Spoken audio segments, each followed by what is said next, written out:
Daniel Turner, founder and executive director of Power the Future, joins us now alongside Grover Norquist, who you could hear groaning during my monologue there about any new tax. We'll talk to him in a second. Daniel, real quickly, though, I think this is a good idea, making EV users pay for the same roads that we use as gas drivers. And Grover, just to be clear, I'm talking about the interstate here, not the local maintained roads. What do you think, Daniel?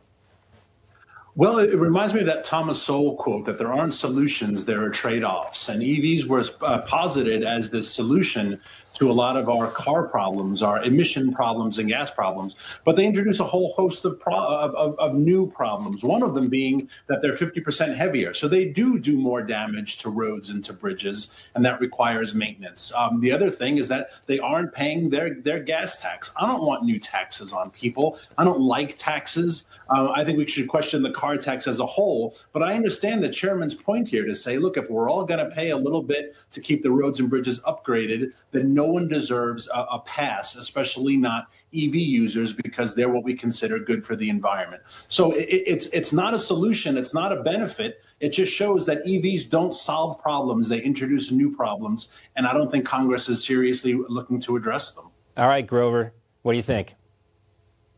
It's interesting that the chairman who's introducing this car tax, which those of us in Virginia remember as how the Democrats lost the governorship because they wanted to keep the car tax. And the car tax at the state level has been political death. So this is being proposed by a guy who's not running for re-election. Gives you some idea of what a good idea he thinks it is. Second, this is just a new tax. And it's just little. And you went, it's only 150. This year, the income tax started at 7%, and you had to make $11 million. What's it at now? Every tax grows like tapeworms, and don't swallow more tapeworms.